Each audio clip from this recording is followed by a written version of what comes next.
I imagine in my head a bank vault.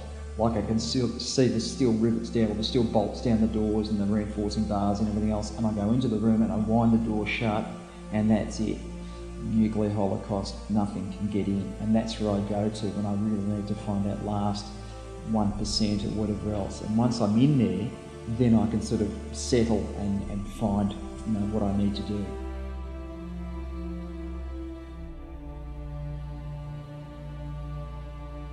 I had 2 different types of cancer, both of which run in the family. I've got rheumatoid arthritis and fibromyalgia, and when I was initially diagnosed in my early 20s, when Connor, my son, was just under 2, I was at a point where I couldn't write, I couldn't pick up a kettle, I couldn't hold a teacup. And they said to me, you'll never be able to do any of that, give up on it, this is the medical profession. And from my point of view, that just wasn't acceptable. My definition of pain is something that I can't control. So things that are painful are things like childbirth or really bad nerve pain. So things like, you know, getting tattooed from top to bottom, people always go, oh my God, did that hurt? And for me, it's like, no, because if I say, I need a rest, can you stop? They stop. Part of my Buddhist practice now anyway is you just dedicate the effort. So we have this gorgeous thing called Tonglen, where you imagine that you're able to absorb everyone in the world, everyone else's pain and suffering, and you imagine that what you do is you take it on yourself and then you destroy it. So for me, it's really easy. Like, how hard's a spin class compared to surviving in Rwanda, or how hard is swinging a kettlebell for that extra 30 seconds compared to getting through an emotional crisis. And so I figure if I'm not throwing up and I'm not passing out, it can't be that bad. You'll find that if you interviewed anybody that's had a similar background to me, that they will tell you that you never, ever, ever, ever quit. No matter how bad it is, no matter how deep in the crap you are, you just keep going. And that's it. Even if we're talking about being in a bike race, coming motherless last, so be it, but there's no way I'm not going to finish.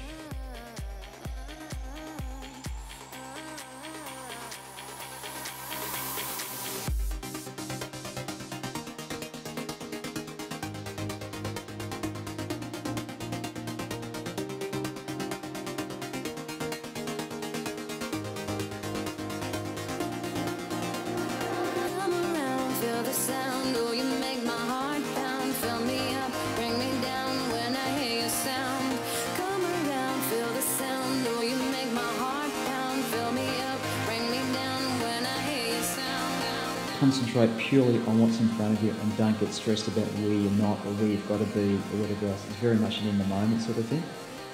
To the point where, you know, like in a marathon, I'll run it one step at a time over kilometres because I've just been absolutely shared.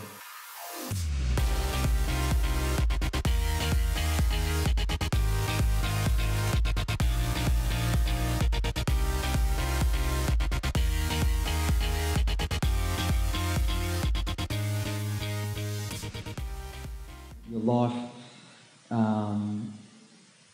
might last another hour, another minute, another 100 years, who knows? But the end is always coming, and I always try to reconcile that when I go, that I go with no regrets, no unfinished projects, and having done something for somebody over and over again if I could. What I find for most people is if your motivation is just an aesthetic thing, and if it's just about yourself, unless you do put yourself on the line and you are a competition athlete, which very few people really are, you either have to be a serious team player, and if you're a serious team player in something like rugby, whatever it is, you'll always get that little bit more out of yourself because you don't want to let people down.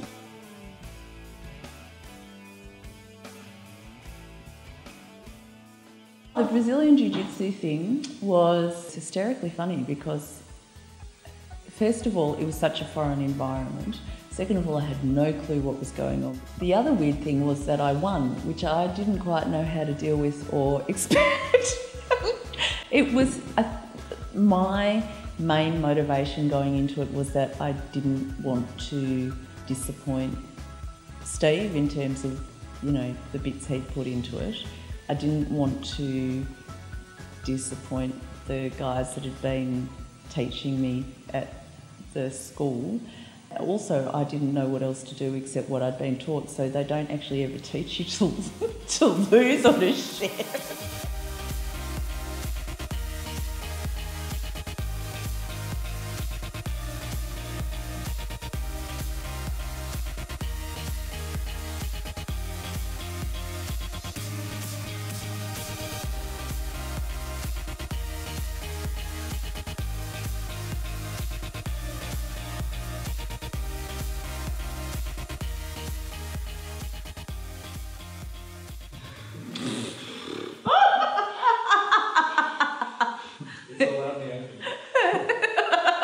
Funniest Here we go.